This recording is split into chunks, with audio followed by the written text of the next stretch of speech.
Si vous le voulez bien, on va regarder les problèmes européens sous un aspect complètement différent, qui est l'aspect économique, l'aspect finances publiques. Et on ne va pas le regarder sous l'angle qu'est-ce qu'il faut faire pour affermir ou renforcer l'Europe, mais au risque d'être un peu iconoclaste, on va se poser la question des risques qui pèsent actuellement sur l'Europe et qui sont des risques, à mon sens, de déconstruction de l'Europe et qui sont vraisemblable, qui nous semble à l'Institut Thomas More assez grave et assez sérieux. Alors, sur les aspects économiques, on ne va pas revenir sur les problèmes de la crise. On va simplement dire qu'il y a quand même de lourdes menaces externes qui pèsent actuellement sur l'Europe. Ces menaces viennent de l'affrontement chinois et américain.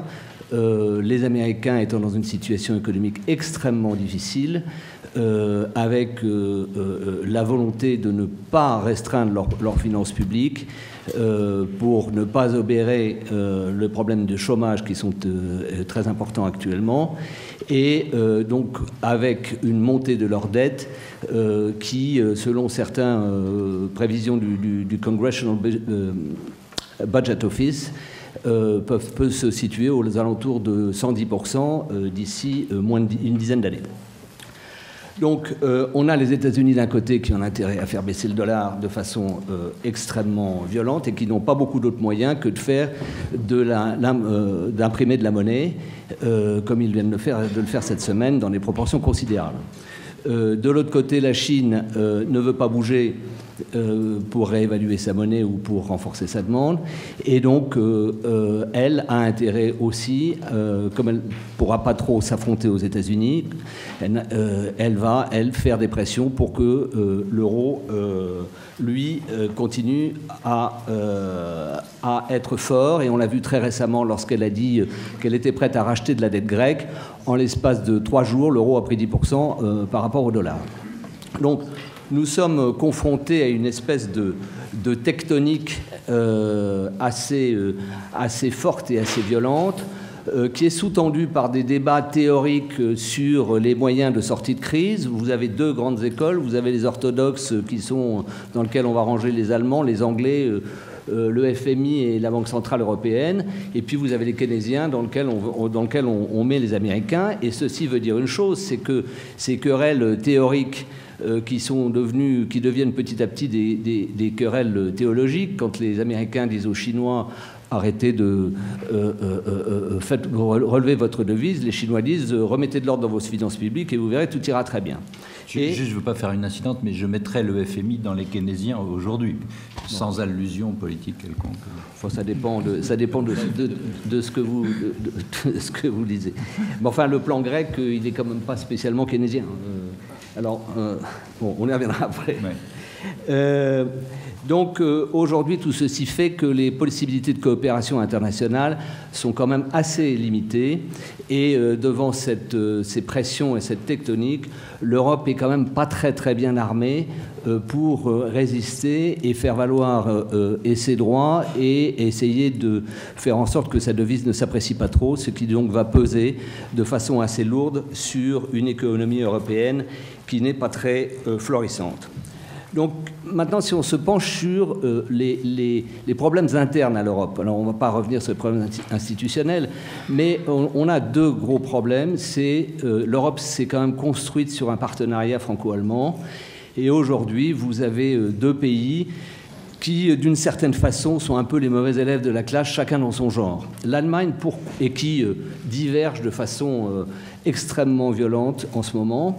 Vous avez l'Allemagne qui, poids de l'histoire, est complètement terrorisée à l'idée de ne pas avoir des comptes publics extrêmement orthodoxes. L'Allemagne qui en a un peu marre de payer pour l'Europe, et à titre indicatif, elle a payé le 2 octobre dernier la soulte de sa dette issue du traité de Versailles.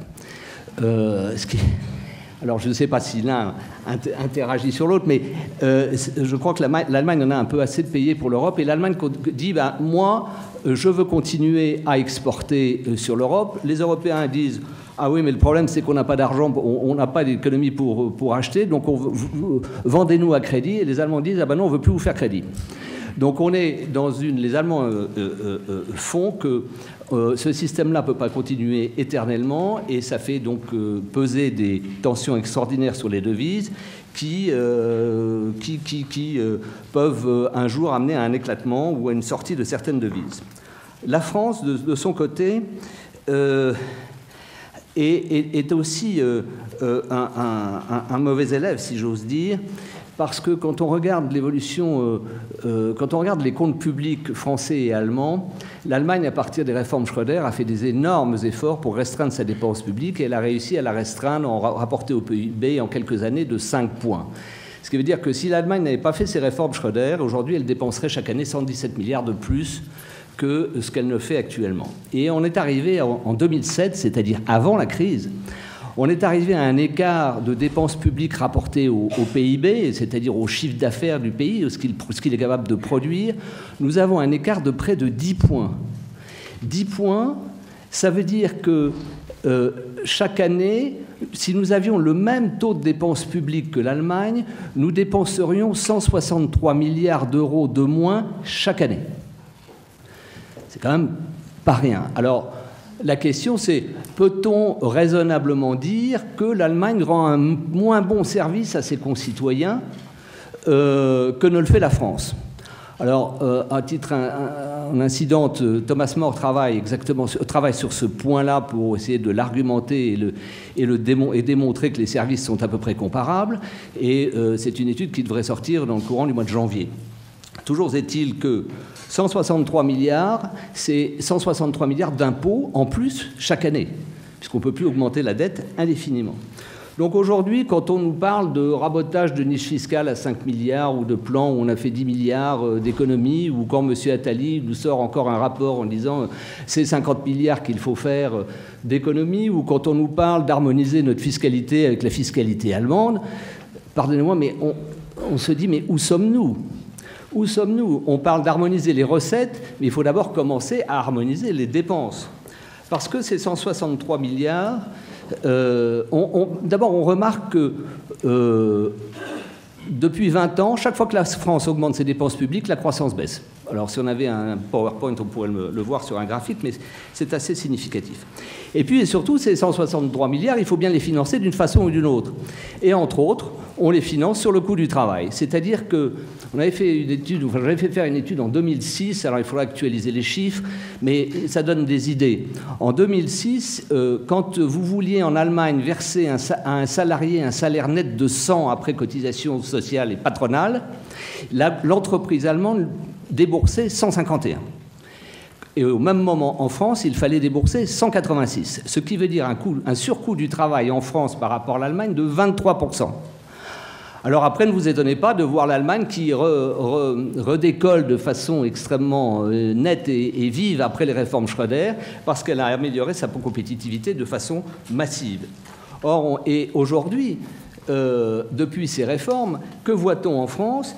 Eh bien, on voit en 2010, on voit un taux de chômage qui est de 3% inférieur en Allemagne à ce qu'il est en France, 7% et 10% respectivement.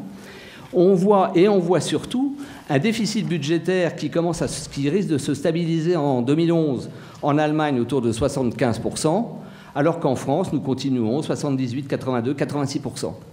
Et ça amène à une question fondamentale. Et la question fondamentale, c'est de se dire, est-ce que la France va être capable de maîtriser sa dépense publique ?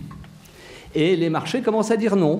C'est-à-dire que l'écart entre le taux des obligations allemandes était de 0,02% jusqu'au début de cette année. Et il est monté à 0,60 au mois de juin. Là, il y a eu panique et on nous a annoncé des coupes sombres, des augmentations, rabotage de niche fiscale supérieure. Il est redescendu à 23, 24. Et puis depuis maintenant, il remonte tranquillement et on est à 44, 39 au début de la semaine, 44 en fin de semaine. Ça veut dire qu'un jour ou l'autre, il y a un risque très sérieux que la France ait des difficultés pour se refinancer.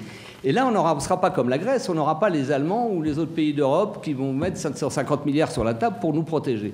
Et la seule façon, si jamais nous ne maîtrisons pas nos dépenses publiques et ne les maîtrisons pas par une réduction des dépenses drastique, Et en plus, compte tenu du fait que l'Allemagne a fait elle-même d'autres coupes sombres depuis 2007, c'est-à-dire que l'ordre de grandeur aujourd'hui doit être de l'ordre de 200 milliards d'euros si on voulait se mettre au niveau allemand. Alors, donc nous avons donc des risques qui peuvent un jour se porter sur le refinancement de la dette française. Et alors là, je suis désolé, mais le problème des traités se posera avec beaucoup moins d'acuité parce que ça sera vraisemblablement une sortie de l'Europe, de l'euro, soit l'Allemagne par le haut, soit la France et certains pays par le bas. Et là, je pense que ça va occasionner des dommages collatéraux dont personne n'a la moindre idée aujourd'hui. Donc, pour conclure, notre problème aujourd'hui et avant, c'est bien de penser à la construction européenne, mais c'est aussi important et fondamental de penser à circonvenir le risque très grave qui pèse dans le monde aujourd'hui sur l'économie mondiale, qui fait pression sur l'Europe, et à nous, Français, de faire les réformes douloureuses, mais qui s'imposent pour éviter... et en plus de ça, si on fait ces réformes, on rétablira notre crédibilité vis-à-vis de l'Allemagne, parce que tout ce que je viens de dire, l'Allemagne le sait, c'est pour ça qu'elle est si dure vis-à-vis du reste de l'Europe et indirectement vis-à-vis de la France, pour forcer les Français à faire ces réformes. Le jour où on dira on va les faire et on est en mesure de les faire, à ce moment-là, le lien franco-allemand pourra se reconstituer et nous pourrons peser sur l'Allemagne pour qu'elle joue aussi un peu moins cavalier seul dans sa politique, parce qu'elle joue exactement comme la Chine vis-à-vis des États-Unis. C'est exactement le même discours. Quand vous écoutez les déclarations du ministre allemand de l'économie, c'est la même chose que ce que disent les Chinois vis-à-vis des Américains. Donc si on veut essayer de faire revenir l'Allemagne dans une position moins orthodoxe et plus solidaire, pour utiliser un mot à la mode, on ne peut le faire que si nous-mêmes nous rétablissons notre crédibilité.